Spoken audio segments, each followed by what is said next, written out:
And so for our first matchup, SB will be on the left-hand side, and as I said, this is not a new organization. What can you tell us about Strictly Business? I mean, they've been around for a little bit. They come from the console side of things, so no surprise to see them jump into the SCL here to join up with these very talented Challenger Cup players. Thoth will be the first ban out of SB. We'll see Zeus take a seat from SoaR.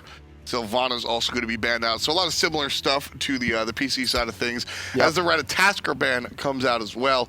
Strictly Business, they're looking for their first pick. Yeah, could go for a couple different things here. Like you mentioned, the usual bans are what we've seen. The Zeus, the Ratatasker, Sylvanas, and Thoth as well. It's going to be Ymir right off the bat here for Strictly Business. Could be a flex pick opportunity. Could go to Reminisce in the jungle. Could go to Forger Vulcan in the support role. It could also go in the solo lane as well.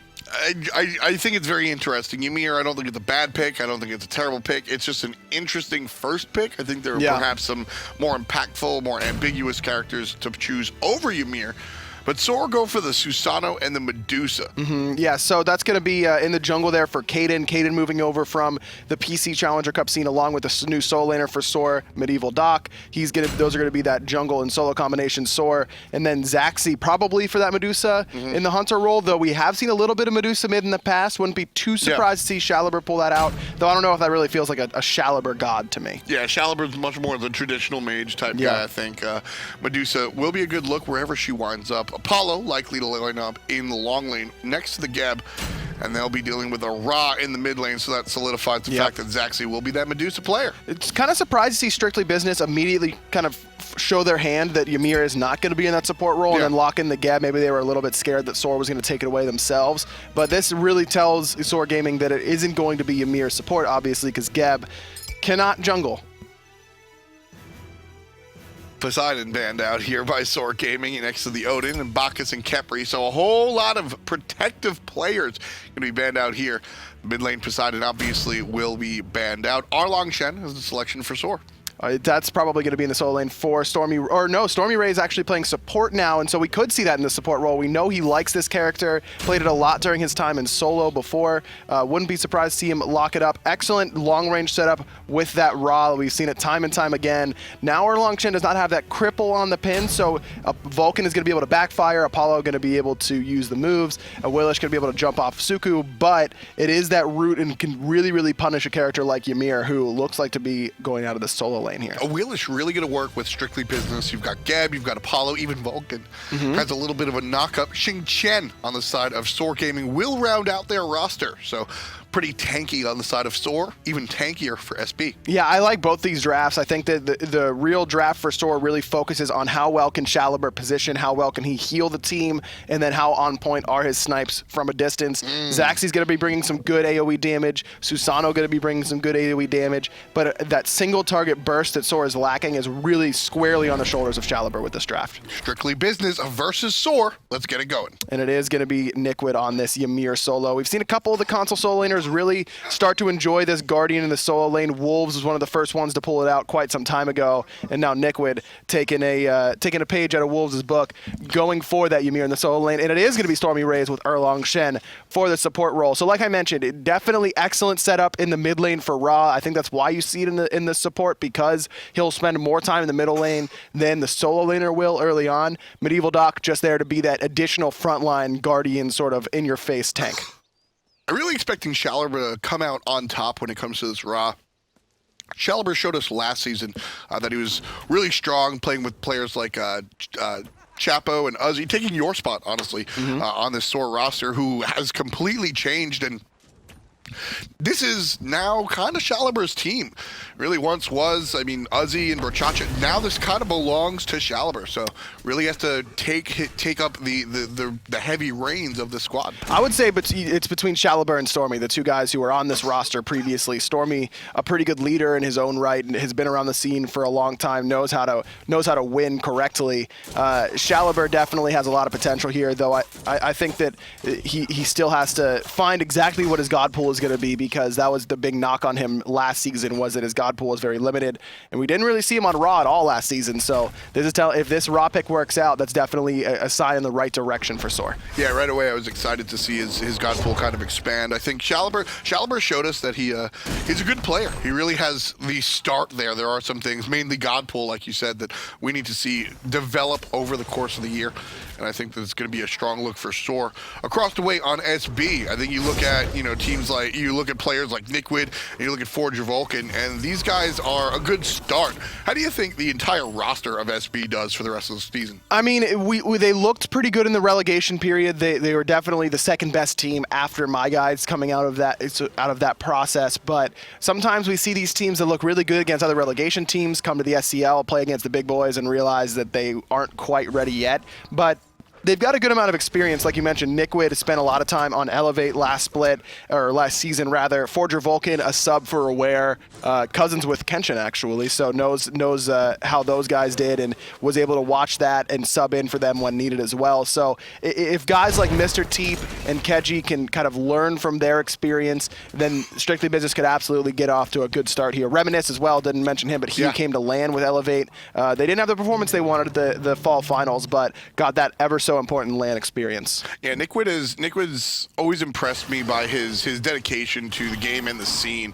It's sitting in Twitch chat and just kind of memeing along with everybody. Actually, it does show you that, Nikwid's always around in those console streams. He's usually hosting side tournaments that aren't being casted. He'll do it himself so you guys can see the gameplay going on. Just that connection to the scene, showing that much interest in the game. You're going to learn stuff just by proxy, just by being around SMITE that often. So you definitely, sometimes it's not all positive, but I think that Nikwid in general, his close proximity to the scene and how much he involves himself with everybody, I think is going to be a positive for him moving forward. And you see in the solo lane, actually, I was going to bring it up. You were talking about Nikwid, but I'm looking at Medieval Doc here, someone who goes by Medieval on PC, very, very talented player over there, moving over to the console scene. We've seen that sometimes it takes a little bit of time for these PC players to get going once they move over to the controller, but Medieval definitely a pretty experienced player, and he's gone for the Mana Chalice here in the solo lane.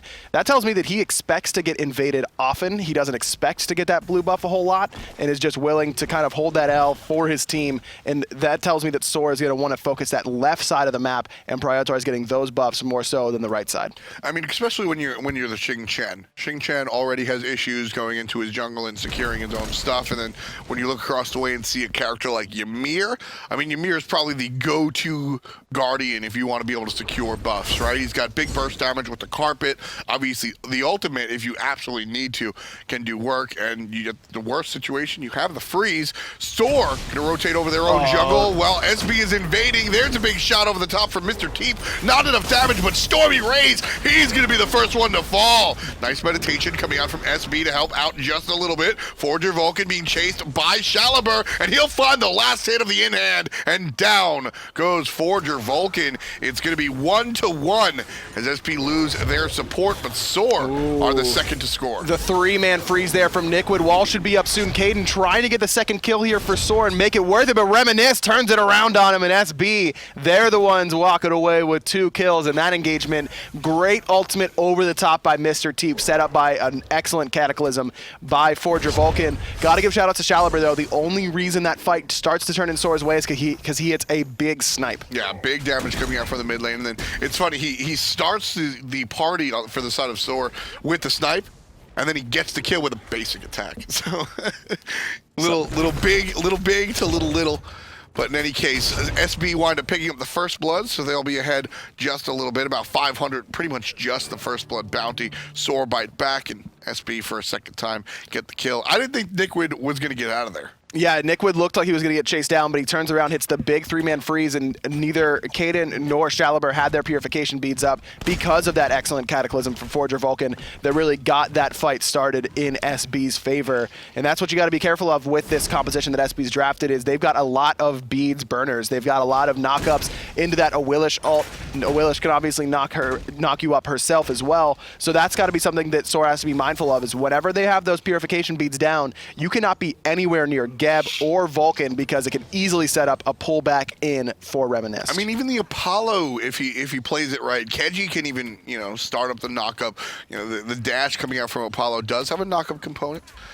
That dash from Apollo has a lot of things that just people don't realize. The knockup component, I think, more people realize than not, but what people don't realize is the interaction with the passive. Yeah, it's every target you hit with your dash stack adds a passive stack to Audacity, so you can kind of halfway stack it to tag the wave with So Beautiful and then dash through to finish off the wave and immediately have your passive back up to box the enemy ADC, as well as it's a movement speed buff for your team, a movement speed debuff for the enemy team. It's got a lot going for it. It does so much. The movement speed buff and debuff is not going to be the case. Reminisce trying the old the bowling ball through the wall. Not going to find the knockup, however. SoaR, 3 men strong here in the mid lane, will be met with SB's similar strength. This solo lane, Guardian v Guardian, Ymir has a little bit more clear than the Xing Qian, and we discussed how the teams are going to react to that. How do you think these individuals are going to go? Does Nickwood want to fight into the Xing Qian? Not really. I don't think that he understands that he doesn't have a whole lot of kill potential. You just don't have that burst damage to punch through the HP 5 that Xing Qian has. He's got such great sustain in lane without having a heal in his kit. In fact, Nickwood probably has to be a little bit careful starting right around now whenever that Furious Roar is going to get maxed out, of being poked out a little bit too heavily because he doesn't have any of that innate sustain. And Xing Qian, of course, the Furious Roar does percent damage, so it doesn't even have to build into the offensive stats. And that's even better against the Guardian because the Guardian's going to have more HP, which means you're doing more damage to them with that Furious Roar. Exactly, so certainly a good situation if you're medieval here. Reminisce being chased a little bit by Stormy, but Stormy should find himself in safety. Just bought a new car. Did he? Yeah, he got a Charger. Good for him. Stormy Rays making plays all day. Right here, left side, Zaxi get aggressive. Keji in a little bit of trouble. He's going to be safe underneath his tower. Different story for Mr. Stormy, however. Big shot coming out of Shaliber. And right there, Stormy wishes he could drive away, but he can't. Reminisce drives him into the ground. It's the third kill for Strictly Business. SoaR still just have one. That's just a straight-up numbers advantage for Strictly Business in the middle lane. If Kaden is there, then SoaR probably win that fight because of the taunt into the snipe combination from Stormy Rays and Shaliber. But with going into that 3v2, just a little bit too much damage for Stormy to handle. And remember, he isn't a Guardian in the early game. He doesn't have those really good base stats. He's playing this Warrior. Kaden knocked up in the middle lane, not even pulled back in. He's going to die underneath his tower. Reminisce able to pick him up. And again, the number advantage for SB. SoaR not working at quite as well as a unit together as Strictly Business. 3-0-1. Reminisce already very successful here in this game. 8 minutes and 30 seconds on the board, already bringing his team to a 2,000 gold lead, or just shy of it at least.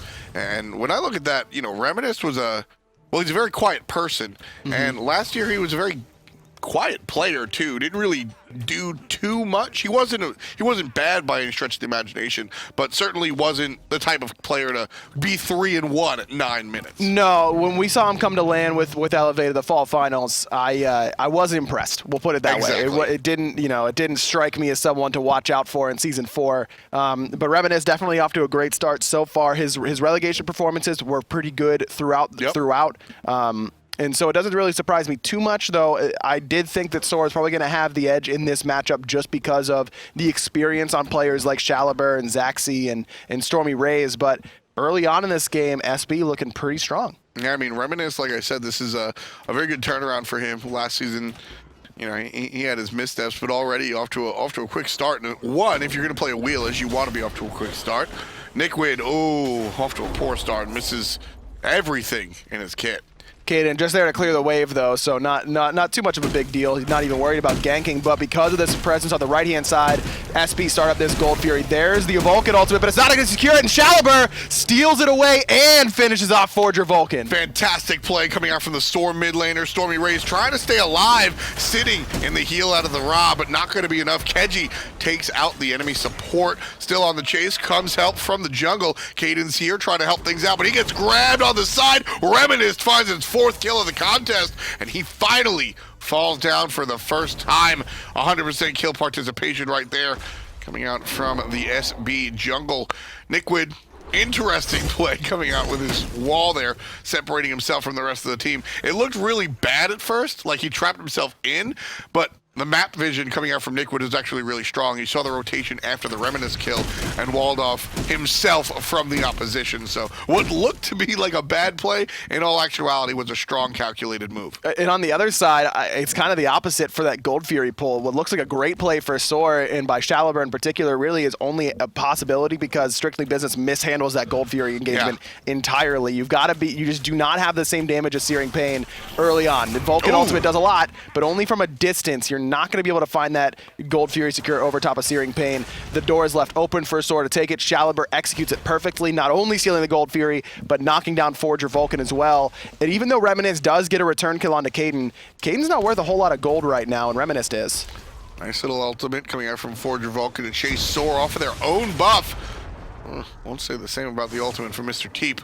It's a little bit too close to be called a zoning ult, and a little bit too far to actually do any damage, so nothing coming out from SB right there. They go for the invade and just sort of scare the opposition away. No, any ult I miss is a zoning ult. Doesn't matter how close or far away it is.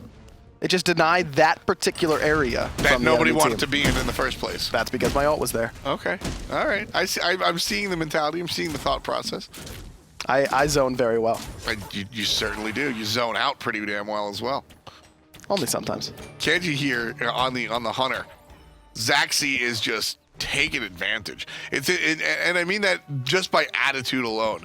These players are even right now. 1-0-1, 1-0-0. Nothing really shouting at me as far as itemization or gold is concerned. You can see relatively close the Apollo and the opposition on the Medusa separated by, a couple of hundred gold. But every chance he gets, Zaxi, the Medusa player, is just dashing in there and dealing the damage to the Apollo. Zaxi definitely one of the more tenured hunters in the SMITE console league and has no previous PC experience. He's one of the fabled Xbox natives that we talk so much about, but really definitely has developed very nicely as a player. I teamed with Zaxi pretty early on in his career and definitely had a lot to learn, but a lot of raw talent. And now is where you start to see, you're in another season here. You're in Season 4 competitive play. This is the perfect time for you to start taking all that experience that you've learned and really apply it to your gameplay. And I expect to see Zaxi have a pretty big season here. Zaxi also joined us on the desk at Worlds, actually, so he's seen the game from multiple angles, which is very important. Talking to some PC players specifically as they join us on desks for various outings, it really changes the way that they look at the game once you are able to see it from this perspective. SoaR right now needs a different perspective as Forger Vulcan wraps around the side. Stormy Rays, he might be done before the fight even begins, and he will. Keji finds the last hit while the rest of the team fights on the right side, but with the support down, it's trouble for everybody else. Forger Vulcan gets taken care of. It's a 1-for-1 so far. SoaR still on the chase. Running away is SCL. He gets frozen, and he's taken care of. Nickwood puts him down. Medieval Doc in a bad spot. Shell popped for Strictly Business. Reminisce still looking for the plays. Actually gets pulled underneath that tower and picked up by Medieval Doc. The Typhoon knocks up two. Mr. Chief has no purification beads, courtesy of Zaxi's Petrify earlier. Keji going to put a little bit of damage into the oppositional hunter, but 2 for 2 rather.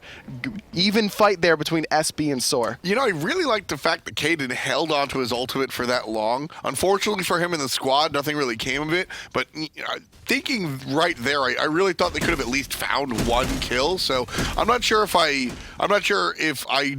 I don't like about that, but I feel like I enjoy the fact that he held on to that ultimate. I just wish something came of it. Yeah, not able to pick up any kills there. And with SB so grouped on SCL, maybe it could have been used to heal in that scenario, but maybe not. SCL's purification was already down. He was already very low, and Nickwood was coming in hot, basically looking for the raw. The problem there for SoaR, and what's really been looked to be the problem early on for this team, has been Stormy Rays is just on a different page than everyone else. He was so far forward looking for the knockup, which immediately gets canceled out by the Serenade by Keji, and then Reminisce and Keji just 2v1 Stormy Rays, and there's not a whole lot he can do about it. The rest of SoaR completely cut off from that fight. Stormy Rays just needs to be a little bit more mindful careful of his initiations and where the rest of his team is before he goes in. Yeah, I think that one was just poor play coming out from Stormy. I think earlier on you could point to, maybe some miscommunication, maybe the team wasn't listening to him. That one, unfortunately, you can't run at the Apollo with animals. He's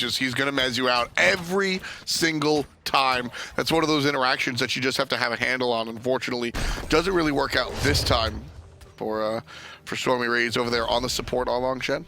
But Medieval Doc does make his first real impact in this game, at least in that rotation. Big ultimate. With a big ult onto Forger Vulcan, secures that kill with the Petrify for Zaxi, and then the knock up in the root underneath the tower to secure the kill onto Reminisce as well, which is really what makes that fight go in SoaR's favor totally, because of the fact that Reminisce, again, has been worth so much gold, has been doing so much work in this game. If you can keep putting him in the ground, even if he picks up kills, assists, you're going to be able to get some of that golden experience back and start working your way back into the game. Even with all that said, SB, it's a tie game for all intents and purposes here, folks, but just to split hairs for a moment, SB has the slight lead, even with SoaR winning on that team fight. Is that still the 500 first blood bounty? I mean, basically, that's the only difference, right? I mean, this game is even, like you mentioned. This is a tie game. This is a tie game. Yeah. There's really no discernible leads. Slight level leads in the jungle and solo for SB, but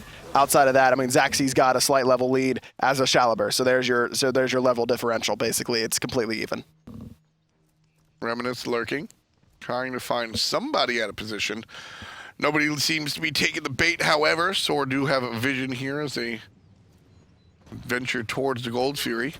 Reminisce not going to get the surprise on anybody. As I said, they have a ward right next to the mid lane, so everybody knows. But this is a good play. Strictly Business split up SoaR into two sections, but nobody really goes that deep to really make an impact. Reminisce goes a little bit too deep by himself. Finds himself about half HP. Nickwood get a counter ward over there, and here comes a big freeze. There comes a bigger ultimate, and there's Mr. Teep over the top. Caden finishes things off onto Forger Vulcan. Jumping forward as Keji's gonna get grabbed, picked up, flip-flopped, and killed. Caden again with the good stuff. Double kill for the jungler. 2 for 0 in SoaR's favor. Now the Gold Fury started up. No ultimates on either side are available. Nickwood walks forward into 5, hits the freeze, but he's immediately gonna get aggressed on by SoaR. No mobility for this Guardian out of the solo lane. He's going to fall. 3 dead now for SB. The knock-up almost stole that away from SoaR. That was close. But in the end, SoaR not only get those 3 kills, but the Gold Fury as well. The game no longer even. 2,600 gold in SoaR's favor. And 18 minutes to 2,600 gold is not an absorbent lead, but it's certainly the beginning of something interesting. And SoaR aren't going to stop there yet. They're looking for 500 more in the form of this crumbling tower. They're going to pick it up. No problem there for the red team as they descend back into their jungle. They're going to go for the Fire Demon Portal Guy Giant Boss Man. You could also say Portal Demon. It's a little bit easier. And it's stolen by SB. Big play coming out from Reminisce. Just barely misses the Gold Fury on the left side, but picks up the objective on the right. Also known as the Portal Demon on the right-hand side. Definitely, if SoaR's going to lose one of those objectives, I'm sure they'd rather lose the Portal Demon in that scenario, worth a little bit of gold, but not as much as the Gold Fury. Which is interesting because when you look at the Portal Demon, the impact seems really big in the sense that you get this portal from base and you're going to be able to come right on back. Cute little interaction there with Medieval. But at the end of the day, it's just not as impactful as the Gold Fury so far. Not at this stage in the game. Now, later game, I think that SB would rather steal away the Portal Demon than the Gold Fury because it gives you so much pressure around the Fire Giant. But at 19 minutes, you aren't really pulling a Fire Giant anyways, especially not with how close this game is. It doesn't really provide you with nearly as much as far as the utility outside of the golden experience that you gain. I mean, it's also the fact, which is relatively small. You're looking at 500. You're looking at 500 experience, maybe 100 or so gold per player here with the takedown of the Portal Demon. And when it comes down to it, it's really like even in the later games, we've seen the PC League go on now. The SMITE Pro League is in the second week, and they play 3 days a week.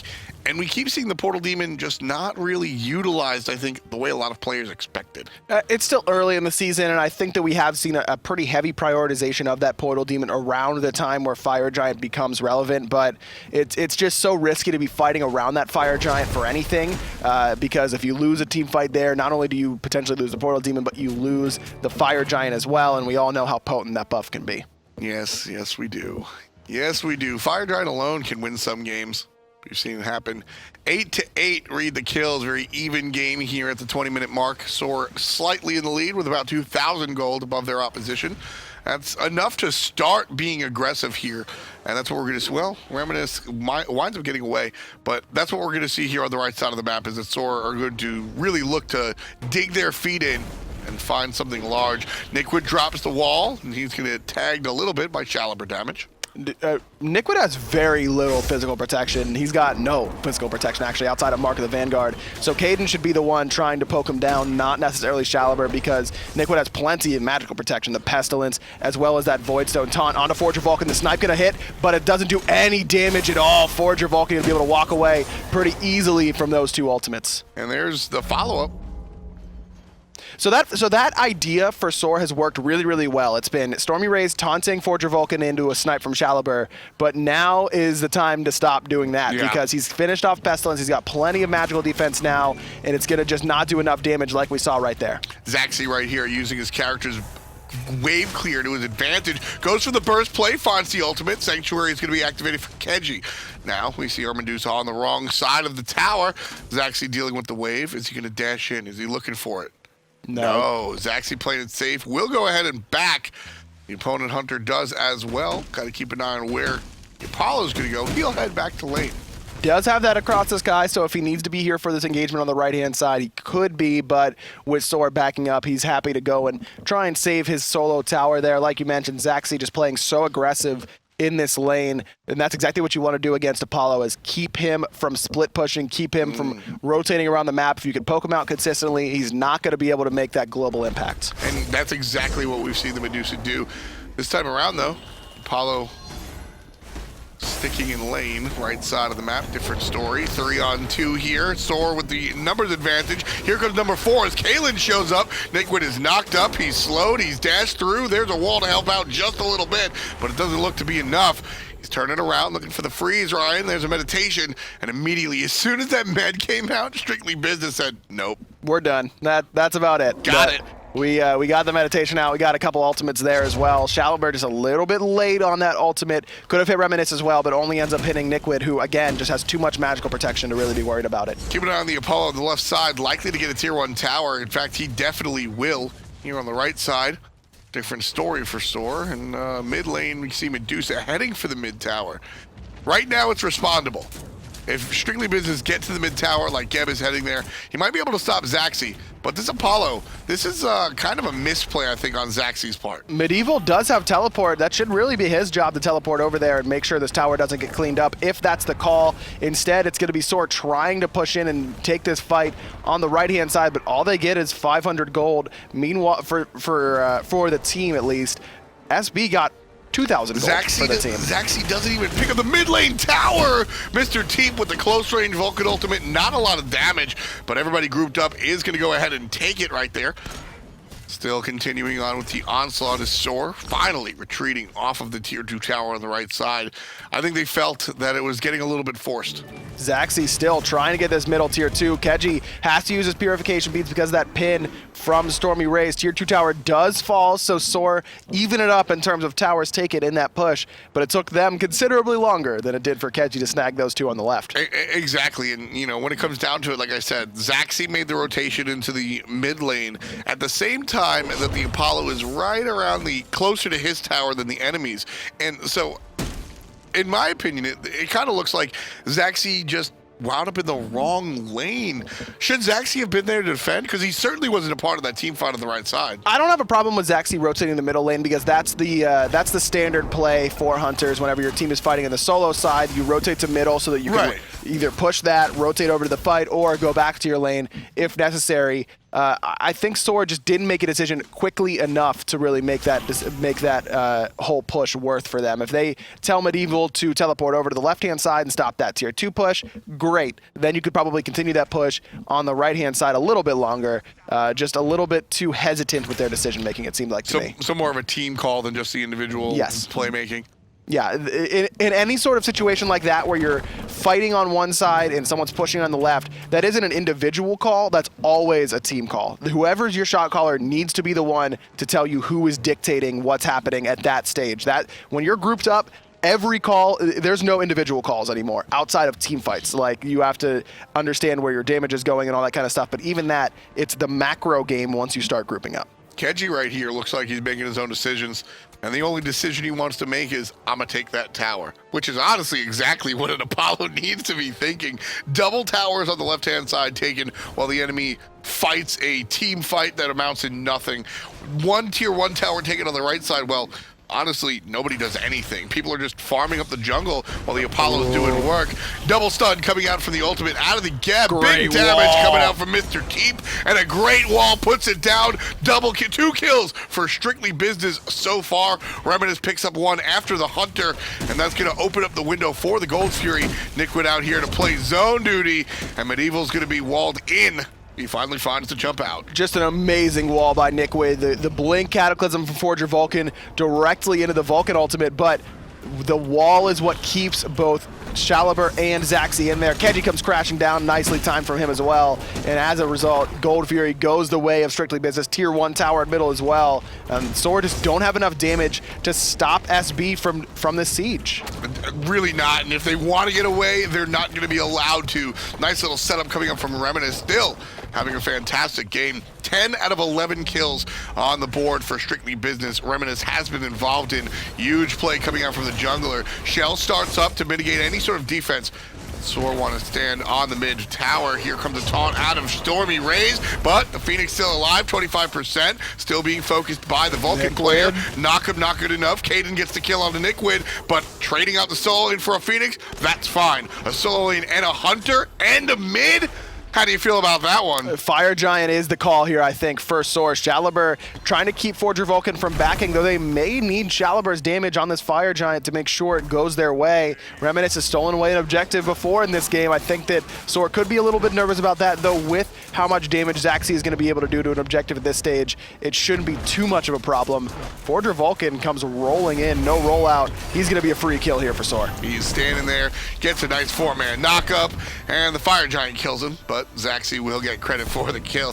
TP coming inwards, and it's just a member of the team. Reminisce is here, 25% on the objective. Reminisce stole the Portal Demon last time around, and SoaR realized that that's the case, so they're going to focus him. Here comes the whirlwind of Rage and Steel, and Reminisce is going to watch as Medieval steals his life. Just a little bit too greedy from Strictly Business to push that middle Phoenix. They had the advantage. They get a ton of golden experience from pushing down the Gold Fury in both middle towers, and all they had to do was back up. Yep. Instead, they continue to push on. Yes, they get the middle Phoenix, but they lose 4 out of 5 members. No, they lose all 5 members. It's spread out a little bit, so not quite a clean deicide, but they lose the Fire Giant as well, and now SoaR has all 5 members with that Fire Giant buff, and they're going to be able to knock down these remaining tier 2 towers fairly easily.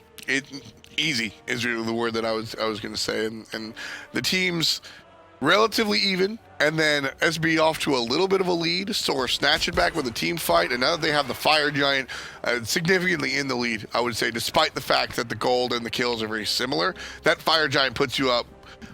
How much theoretical gold do you think it counts as? About 4,000. 4,000 to 5,000 is how much it really is worth, because not only is it the power and the objective push, but the sustain it brings you. And that's the thing that SB is really lacking in their draft that SoaR has to their advantage, is that sustain, not only from the Ra, but now with the Fire Giant buff as well. It's going to be difficult for SB to really punch through that amount of sustain. It's really relying on Mr. Teep to find a strong ultimate.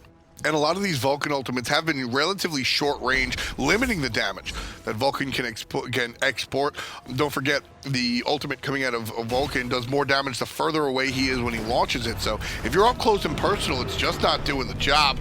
Ultimate coming out from the Soul and Guardian, tossing Keji onto the tower, dealing damage to the Apollo. Medieval gets the pancake flip as well. Keji trying to fight back into it, trying to lifesteal, and he finds the damage. Big crit. 3 crits in a row, turn it around for Keji. I thought he might get soloed there by Medieval. Me too. But instead, Keji's the one walking back to base and not being forced back. You know, it's funny. Ooh, blink forward from Reminisce. That'll get the knock up, the feather step. Can't find the kill, however. SoaR gets stunned out, and there's the last hit coming out of Forger Vulcan. Stormy Rays trying to find an exit. There's a big knock up. Finds a little bit of health thanks to the ult, but a second one, and Reminisce finds his 6th kill of the game. Oh, Keji trying to do it again to Caden on this right-hand side. Caden going in, forces out the Aegis from Keji, but Tier 2 tower is still standing for now. Just a rookie mistake there from SoaR. Yeah. You run away with your team. Every time. You always run away with your team. And he doesn't. He walks down the lane by himself and gets picked off because of it. Left side, Caden's gonna get frozen. Beads out of it, trying to protect Phoenix, but ooh, just barely getting out of there. He will be safe for the moment, but the Phoenix won't be. Left side, Phoenix falls down. Strictly Business get credit for it, despite the fact that SoaR are the one that previously took away the Gold Fury, or Fire Giant, excuse me. Keji here, right side, Finally will get the Tier 2 tower. You know, Keji right there when he got the kill on the Medieval Dock, it looked like he was going to get soloed. And so I'm commentating the play-by-play, and for a brief, like half a second, I look down to see what lifesteal items he has, because I'm going to call if he's going to fight for the lifesteal or not. And before I get to look up, and we're talking 0.2 of a second, right? Just the eyeballs go down, and then the player dies. I didn't see the 3 successive Audacity crits. Yeah. That's the power of Apollo. It was 1,200 damage. I mean, it was just an insane amount out of nowhere, basically. Medieval Dock, pretty tanky, though. Doesn't have any dedicated physical protection. That's really been the problem for him. He's only got the Spirit's Robe that's providing any sort of physical protection, and it looks to be a Mantle of Discord next. No High of the Nemean Lion, no, Breastplate of Valor, nothing like that. Yeah, the Nemean line might be a little bit much, but I'd like to see at least the BOV. I mean, that's a... Especially with how fed Reminisce was early on, you'd really expect him to get some physical protection to deal with any potential ganks from Reminisce. He got blown up by a pullback in, by a Gravity Surge, whenever SB was pushing that middle Tier 2 tower. A little curious to not see any dedicated physical protection. Yeah, absolutely. I mean, Breastplate of Valor, very strong item, ton of CDR on it, and just good old-fashioned physical protection. Yeah, very, very curious to see a lack of that. Heartward online, interesting. I guess because the Sav is on the support, you see the Heartward on the solo Guardian, so it feels like his job is to deal with the magical damage. Yeah, Heartward, you just want one on your team all the time. Of basically, course, the right, HP5, the spread out magical protection. And if Stormy Rays is saying, "Hey, I need Bulwark to really be in the front line. Can you pick up Heartward?" I've got no problem with that at all. Again, I just think that particularly right now, I mean, you just want that High to the Nemean Lion because so few hunters are going for big lifesteal items. Aussie's good whenever you get the passive up for lifesteal, but outside of that, it's not really relevant enough to deal with how much damage you're putting out, especially with Wind Demon and Deathbringer. Keji's going to end up doing significantly more damage to himself than he'd be lifestealing off of the Medieval Dock if he were to go for something like Nemean Lion. So definitely got to keep an eye on that. Zaxi gets his ward taken out. Nickwood here with the bubble around him. Magi's Blessing is an item that we don't see purchased often, but by no means is it the greatest item in the world, but I think it is a little bit under-purchased against heavy CC teams. I like the selection here for the Ymir player. One, because Ymir is so easily taken, just like that Fire Giant. So quickly, and Keji, again, this Apollo doing so much work. Reminisce blinks in, finds a knock-up onto Stormy. Nice Petrify from Zaxi, but he's walled off yet again by Nickwood. Knocked up, exploded. Zaxi going to be the first to fall. And here's a follow-up coming out from Strictly Business, heading towards the middle lane. Medieval Dock going to be brought down to half HP and brought down even further, frozen in the air, and then forced into the ground. Forger Vulcan with the kill right there. The support Geb 2, 5, and 9. Strictly Business, last time they visited this Phoenix, got into a lot of trouble. This time, they pick it up. Absolutely no problem. And that's because they've got no pressure from SoaR whatsoever. It's only 5v3. Caden looking for something, but not going to be able to find that Wind Siphon. Phoenix already falls down. It's Strictly Business. They're strictly looking for the Titan. Ultimate coming out of the Vulcan, launching onto the Titan. And that's going to be game 1. Strictly Business wind up taking the game here over SoaR, 84,000 to 75.